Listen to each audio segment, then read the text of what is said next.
Good evening, everyone, and welcome back to another edition of the HerRise Salon Talks. I'm your host and founder of Her Sweet Spot, Marsha Guerriere, and today, as you can see, I have the lovely Stefanie Steward-Young as our Salon Talk guest. Let me just tell you a little bit about Stefanie. She serves as Senior Vice President and Chief Corporate Social Responsibility Officer. She is responsible for leading the bank's corporate social responsible strategy, community giving, volunteerism, programs, and alignment in the bank's environmental and social governance leadership. Her background is nothing but all of that. And I just want to get into a little bit. She earned her master's MBA from Franklin University of Columbus, Ohio. She earned a bachelor's of business administration with a concentration in management and marketing from the University of Cincinnati. Stefanie serves on the board of Economic and Community Development Institute and the Ohio CDC Association. She previously served on boards such as Columbus Urban League, Homeport Community Development Collaboration of Greater Columbus, and so much more. She received the Business First 40 Under 40 Award in 2004 and is a member of Alpha Kappa Alpha Sorority Incorporated. She is a native of Columbus, Ohio, where she now lives with her husband and 3 boys. Welcome, Stefanie, to the broadcast. Thank you so much for being our guest today. Thank you. I'm glad to be here. Really appreciate the opportunity to talk today. I'm so excited. And I didn't mention you're currently working for Fifth Third Bank, but have you been with them for the most of your career? I've been with Fifth Third going on 11 years now. Another financial institution, but yeah, with Fifth Third about 11 years. So big chunk of it. Yes. Your background is so diverse in community development. Can you share a little bit more about your background and how you got started in the financial industry or in the finance industry?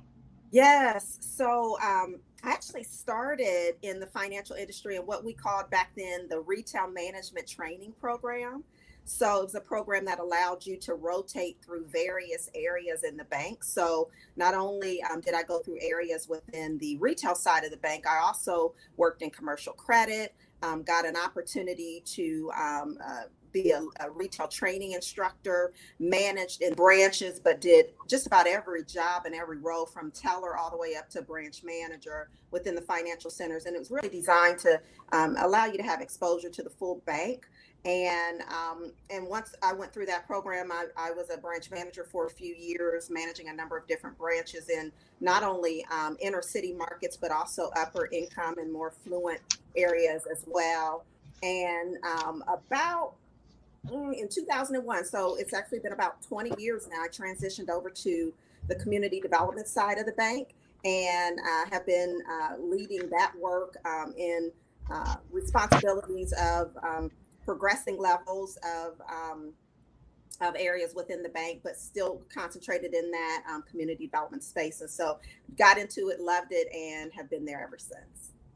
I love that background and that story of you actually working in an area for the retail development program, in a program that is meant to give you exposure, right? Not only in the industry, but in various areas. At what point is it in that program or as you grew in your career, what was behind your desire to be an executive as you trailed along all of those areas? So, you know, what's really interesting early on, of course, coming out of college, my focus, at least for me, my focus is around career growth. And so it was constantly looking at what the next opportunity was for me for career growth. And when I transitioned in the community development side of the business, I got in and I really loved it. And it shifted from aspirations of being an executive to really driving impact in my community and ensuring that the work that I was doing was purposeful. And so, you know, I think I always equate it back to being young and not knowing. And so was focused on, what's the next stepping stone, if that makes sense. But once I got into this area that I really grew to love, it was less about continued escalation within my career. It was more about doing and contributing at a high level that allowed me to drive impact in our communities. And so I am so blessed that I've been able to continue to get opportunities that have allowed me to drive greater impact in our communities, and for those that are most in need in our communities. And I'm blessed that has aligned with career growth, as well as being able to do good and do what I feel passionate about. And I feel lucky and blessed and honored to be able to contribute to our communities in the way that I do. That's so fantastic. It's so rewarding when you can take your personal passion, such as, the community involvement, and turn that into a career that you love. You've been in this industry in this sector of the industry for over 20 years. And it's almost like the industry is just catching up to you, and you've been in it for so long. ESGs are really now only becoming so popular in the industry, right? With everything changing and evolving. What was something you learned early in your career that shaped that journey for you? Very early on, I know personally, I had great mentors. I had, women particularly that were helping me do better and to get into leadership roles. Yeah, so this one is extremely important for me. I've always had a strong, solid foundation at home, and a father who was a executive in the HR field. So I had a lot of, and older brother and sister who went on to college ahead of me, and a brother who's an attorney, a sister who's an engineer. So I had a lot of great foundation and support and people who helped me along the way. But I will tell you, within the organizations that I've worked in, it's been, I think, the best and most important learning that I've had, and what's really contributed to my success is the importance of champions, somebody that's in the room that can speak to you when you're not in the room. My earlier opportunities that I've gotten, and actually when I got going into the community development space, I wasn't in the room. I got a phone call. And it was because others were in the room when I wasn't there, and said, hey, you guys need to reach out to Stefanie about this opportunity. And of course, that didn't come without me doing a good job in the existing roles that I was in. Right. But the importance of building relationships, doing a good job, and making sure that you've got those champions that are higher up within the organization that are going to really bring your name up and champion you in those rooms when the conversations are being had around growth and succession. And so, that was early on in my career. And I think it's been extremely valuable for me to learn that lesson and to realize I had to really spend a lot of time on investing in building those types of relationships. But every opportunity since those earlier opportunities really have come as a result of somebody else giving me a phone call and saying, are you interested in this opportunity? And so I can't underscore the importance enough of, yes, do a great job, but make sure you're building those good relationships that are going to be instrumental in helping you continue to grow within your career. This last year, I was really so shocked to learn how many women didn't know the difference between mentorship and sponsorship, which is what you're talking about, right? And it blew my mind. And so I've been hearing this conversation happening more, and I'm so happy it's finally happening. And I took stock of my own personal journey as well. And I realized I had the same experience with you. I've had a lot of colleagues that would always mention my name and help me advance and even move to new positions, higher positions. And I didn't know that's what it was. Did you know back then you were in this, what's now we know as sponsorship? Or were you just being a good person and really, honing in on relationships? I think I was probably a little young and naive, Yeah. but I know that I had specifically one person, and I'll just use her first name, was Vanessa. She was a little higher up, African-American lady that worked in the same industry I was in. And not sure why she took me under her wings, but she did. She allowed me to get exposure. So she would bring up my name tied to key special projects that I would get assigned to. That allowed me exposure to other senior level executives, that allowed me to build my brand. And so, I'm not sure why she took me under her wings, but for some reason she took me under her wings, and that really contributed to my growth.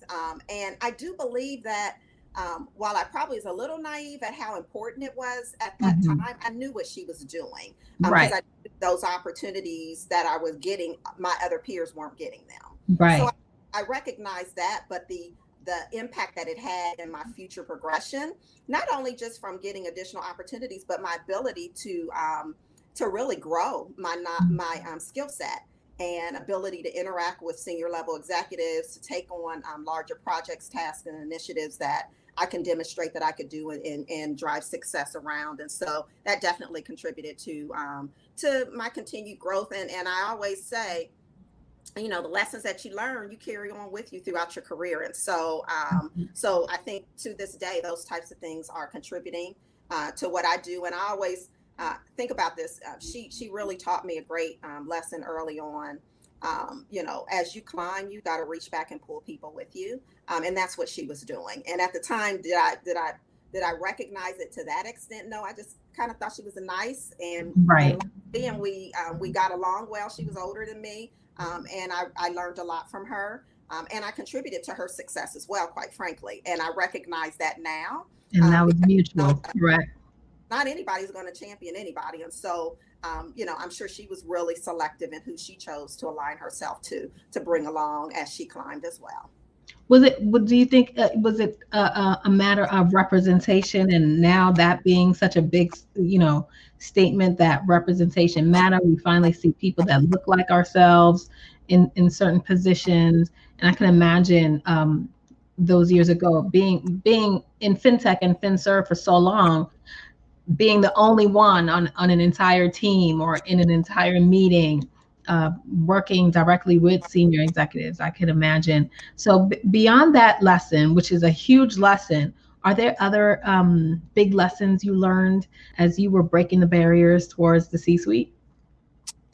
I would say the importance of planning and preparation. Opportunities come at different times, but really ensuring that you're ready and you're prepared, so that when the opportunities present themselves, you can jump right in and excel at those. The other thing I would kind of step back on is tied to your comment you made around representation. And this goes back 25 years or so, 20 some years ago. And when she was championing me, she was probably early in the representation space. Of course, we had diversity representatives and everything, but I remember her back then with our local market president telling him the importance of representation, ensuring that the right people were at the table. And I was one of those that she was ensuring got the shot that I needed to get to be around the table, or to have my name mentioned around the table. And so she was a trailblazer, I think, even though that wasn't even her career. She was intentional about bringing people along of color that had the right to be around there. And really, quite frankly, I don't think in her view, and I believe in my view as well, back then it wasn't intentional. It was just about making sure that people had the opportunity and were aware of the other individuals in the bank that were diverse, that can contribute at a high level. And she did a lot of creative things. I remember, in addition to exposure to some of the diverse candidates, I shouldn't say candidates, diverse individuals within the bank, she would take the president, she would take him to church with her, just so that he'd be exposed to African-American culture. And so it was those types of things that she did way back when, that you probably didn't hear about back then, to get them to see that there was more than their universe. It was a broader universe that was rich, diverse, and it can contribute at a high level. And so that was a lesson. And to this day, I do a lot of work. I'm not our diversity and inclusion person for the bank, but I do a lot of work in partnership with our diversity and inclusion team and efforts for the organization. And so, I believe it's extremely important, but a responsibility for us to continue to do. She was a real trailblazer. That's amazing. Mm-hmm. You've been in the industry or the business of community development for so long. We talked about the volunteerism, the advisory boards that you're a part of. What does it mean to build generational wealth, and why is it important for you to really to have been in this part of the industry for so long? So, for me, generational wealth, essentially, generational wealth is accumulation of wealth that can be passed from one generation to the next. And so, for me, it goes back to uh, the importance of contributing to decreasing or right sizing the generational gaps that we see amongst the rich and the poor, as well as amongst the various races. And so, generational wealth really contributes to that wealth gap. And I think the sooner that we recognize that and start to address that, I think we'll have greater strides or inroads into decreasing that gap and allowing more people to be a part of the full economic system that we have in our country. And so a couple things that, are really important that, it's going to get down to little things. We're able, when you have generational wealth, you're able to help your children attend school without, student debt. That's huge, right? That's so big. You're able to help, family members inherit a business that you might have started that can translate into their earning potential in future generations. You can not only benefit from generational wealth, but once you get it, you can invest it, you can grow it, and then continue to pass it down to the next generation. And so that's critical in really decreasing those gaps between the rich and the poor, and also amongst the various races. And what you've done, and the organizations you've worked for certainly have really been doing exactly that. We have our community, and the African American community has gone through so much trauma, programming, not understanding the importance of building generational wealth, or just being left behind, right? What are some of the biggest challenges you think you've had to overcome while educating people that sometimes you have to kind of push them into getting the knowledge of how important it is to build generational wealth? Yeah, one of the things, it's not just tied to individuals, it's also tied to small businesses, but the importance of having a good relationship with a financial advisor or a banker. Many of us are not experts in finance. We're good at what we do, but a lot of times, especially as business owners, you're good at your product and delivering on your product, but it's hard to be an expert in all aspects of your business, or even in all aspects of your life. And so, if you know finance, being a financial professional or an advisor, and having that depth of knowledge around your overall financial affairs is not your strong suit, go get the support and help. It's well worth the investment. Because that will contribute to your success. If you could have a great business, but if your finances are not in order, it'll jeopardize the success that you've had on the product side of the house. And so I would say that the biggest challenge is really getting people to understand the importance of having a strong, solid relationship with a financial professional, financial advisor, financial partner, whatever you want to call it, but somebody that can really help guide them around things that they can do to make smart money decisions around their own personal financial affairs, or either their business. One of the things I like to say is if you don't get your finances right, then it can really impact a lot of other aspects of your life. Ties into your health, and a number of other things. And so it's important to get that support And don't just allow somebody else to run your financial affairs either.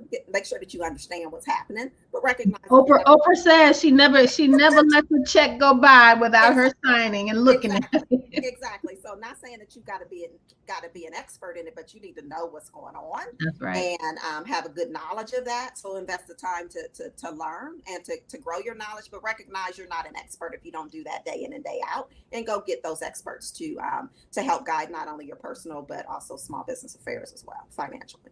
Absolutely. And that's what we do inside Her Sweet Spot. We have 4 pillars that are mindset, money, marketing, and media. And we partner with different financial coaches and advisors to really help spread this message about building wealth and changing the mindset first to then understanding how to build wealth. Francine says, thank you, ladies. Insightful interview. Thank you for tuning in with us on LinkedIn. Stefanie, what advice would you give to someone watching that's thinking what ways to build generation wealth, and just actually where to start? Where's a good place for someone to start now? So, of course, acquiring assets and resources that you don't intend to use in retirement is critical. And so there are a lot of different tools to build generational wealth. Great starting places: real estate, the stock market, starting a business, look into life insurance. And then, as I mentioned earlier, investing in your child's education. Those are all great places to start. Yeah. And then I would take it a step further and make sure that you, once again, back to those financial experts, make sure that you create an estate plan, a will, all of those core things that are really critical to establishing a strong financial foundation that not only ensures that you're taken care of, but that your future generations are taken care of as well. Absolutely. We just did our workshop on the legal things that you need in order for small businesses. Sometimes don't even believe that, because they're not making a certain amount, they shouldn't have these documents prepared. And it's so important for everyone to do that. But you said something a second ago that struck me. You said to get into assets that you don't intend to use during retirement. Mm-hmm. That's just like, right? Yeah. We just had a workshop on using real estate for retirement, and now I'm hearing don't use real estate for retirement. That is for building generational wealth and passing it down. If you can use it as retirement if you want, if that's a part of your retirement tools, but plan, the question around your retirement plan, the question was around ways to build generational wealth. Yeah. Well, that is an excellent way to build generational wealth and to pass those down. I'll use my example from my own personal situation. My father has always, in addition to having his career, he's been retired for a number of years. He's always had real estate on the side, number of properties that he's managed and leased out or rented out, and some he's turned over. And so he's still, at 81 years old now, he still has a suite of properties that he has. And as I talked to him, my mother passed a year ago. And as I talked to him and work with him on, everything, because he wants to make sure we know where everything is. And I said, Dad, you're going to be here for another 20, 25 years. Right. So no God rush. Bless him. At the same time, he's letting us know all of the stuff. When we've known that he's had all these properties and we've been connected to the properties, but this is his way of being able to pass down to us. We're good. Me, my brother and sister, we've done well. Yeah. But that once he's gone, he's going to have that to transition over to his kids. And then our hope is that we'll also be able to transition that over to our kids. And so that's an excellent way to pass down generational wealth. I think that is such good information. Thank you for that. We have women that are in corporate America still trying to make it to the next level at work while starting and growing their business. So Her Sweet Spot is really about the whole woman. What advice would you give before we let you go? What advice would you give for a woman that's working hard to advance in the workplace, and what skills should she hone in on to really help her get to the next level? Yeah. So big piece for me would be investing the time in building relationships. I can't underscore the importance enough of building strong, solid relationships. Of course, you got to, fine tune your craft, make sure you're good at what you do, and build a strong around that. But those relationships are really critical to your growth and future development within whatever organization you go to. And so I would say invest your time there. But then outside of that, I would say don't lose sight of you. And I'm at a different stage in my career. And, I'm looking back at decisions that were made and how I've run my life. And it's important to have, and I hate to use the word balance because it ebb and flows. Sometimes Right. I'm a very, very busy person, but there's different components of your life that you have to make sure that you dedicate to you and ensuring that you're in a good place to be able to be the best to others. And so I would say make sure that you take time to invest in yourself as well. Thank you so much. Representation matters. Build strong relationships and invest in yourself is what Stefanie wants you to remember and to leave this interview with. Stefanie, she's traveling, guys. She is on location, as they say in the other industry. And so we appreciate you for taking the time out to speak with us today and to pour your words of wisdom on us about the importance of, building communities through generational wealth. Thank you so much for having me. This is a great series, and I look forward to joining in the future and hearing from other ladies around their experience as well. So thank you so much. This was a pleasure. The pleasure was all mine. You guys know how I like to end each broadcast. When we empower each other, we all rise. Bye-bye for now.